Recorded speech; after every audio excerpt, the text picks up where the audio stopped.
Hey guys, I took advantage of a couple minutes when the rain held up to do the maiden flight of the RVS Dutchman. I already did do a bit of a line of sight maiden flight inside my house, but this is the first FPV maiden flight. So take note of the throttle percentage on the left side of the OSD and keep an eye on the top left corner, which displays the battery voltage.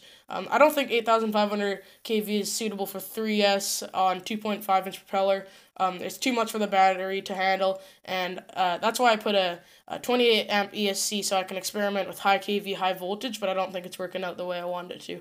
That's why I put a lighter prop on, but it has its cons, and I'll describe that later.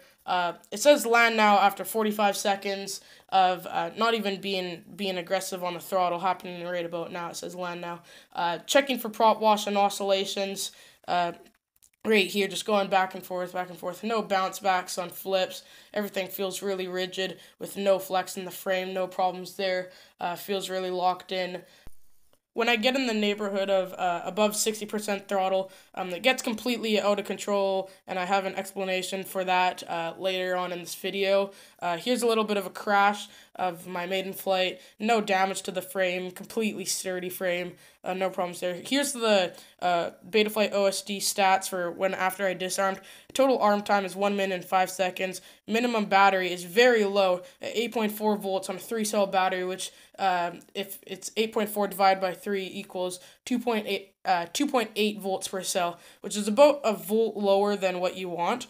52% RSSI is pretty low too. I'm running an XM receiver, not the XM Plus, so it's not full diversity and full range. It's only 600 meter receiver.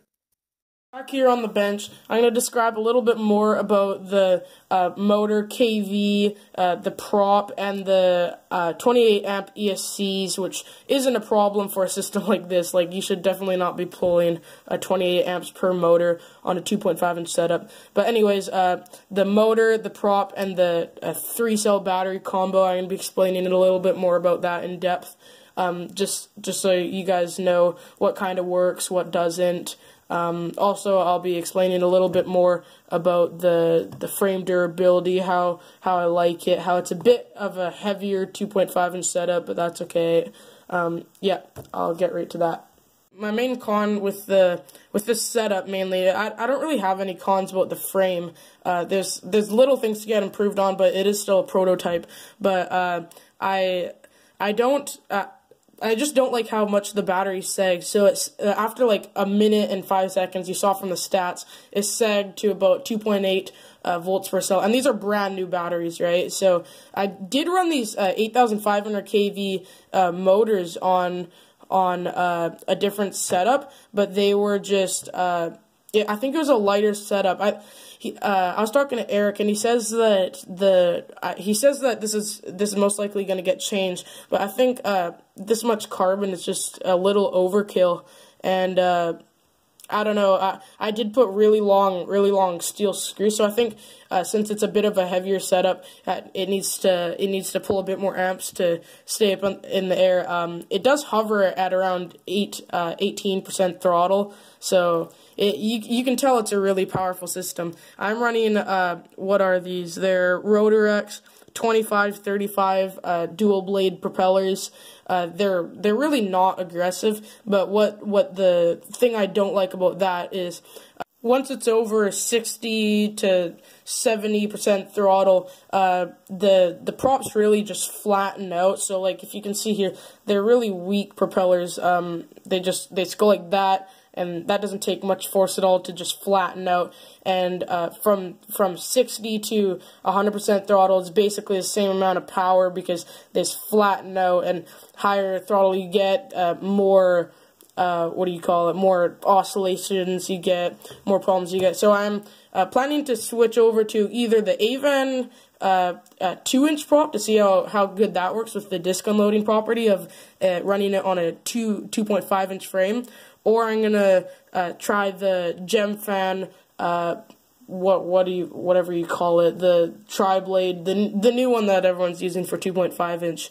I plan on trying that. That doesn't fix the battery issue, but I guess that might just be something that I'm gonna have to deal with. I might start puffing batteries a little bit more often, but that's okay.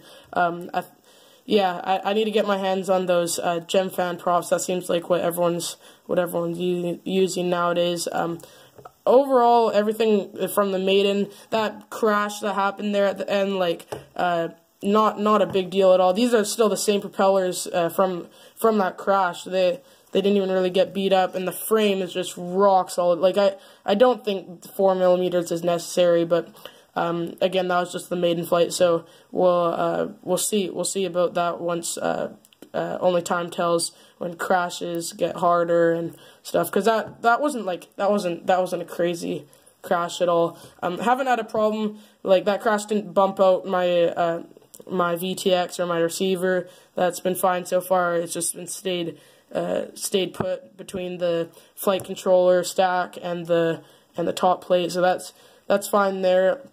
And yeah, overall so far the Maiden went pretty well. Stock PIDs flew pretty well. It felt, I don't know how to explain it. It's just that same problem with the props flattening out. It's just hard. It's just awkward to control. You can probably see every time I go over 60% throttle, my confidence goes down a lot because it feels awkward. So I'm gonna get that fixed up. I'm gonna switch to the gem fan props.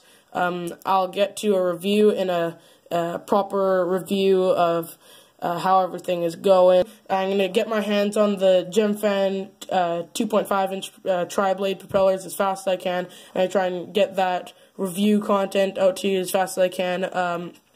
I do want to fly this for maybe like a week just to get some more experience with it. I'm going to possibly do a PID tuning session video just to cover up my PIDs, what they look like on 3S, because it's a powerful system. Once again, this frame is still in the prototype testing. I do want to make another video showing what it's like without this support arm. See how that works out, because I'm really curious to see how that works out. Anyways, I'll see you guys in the next video.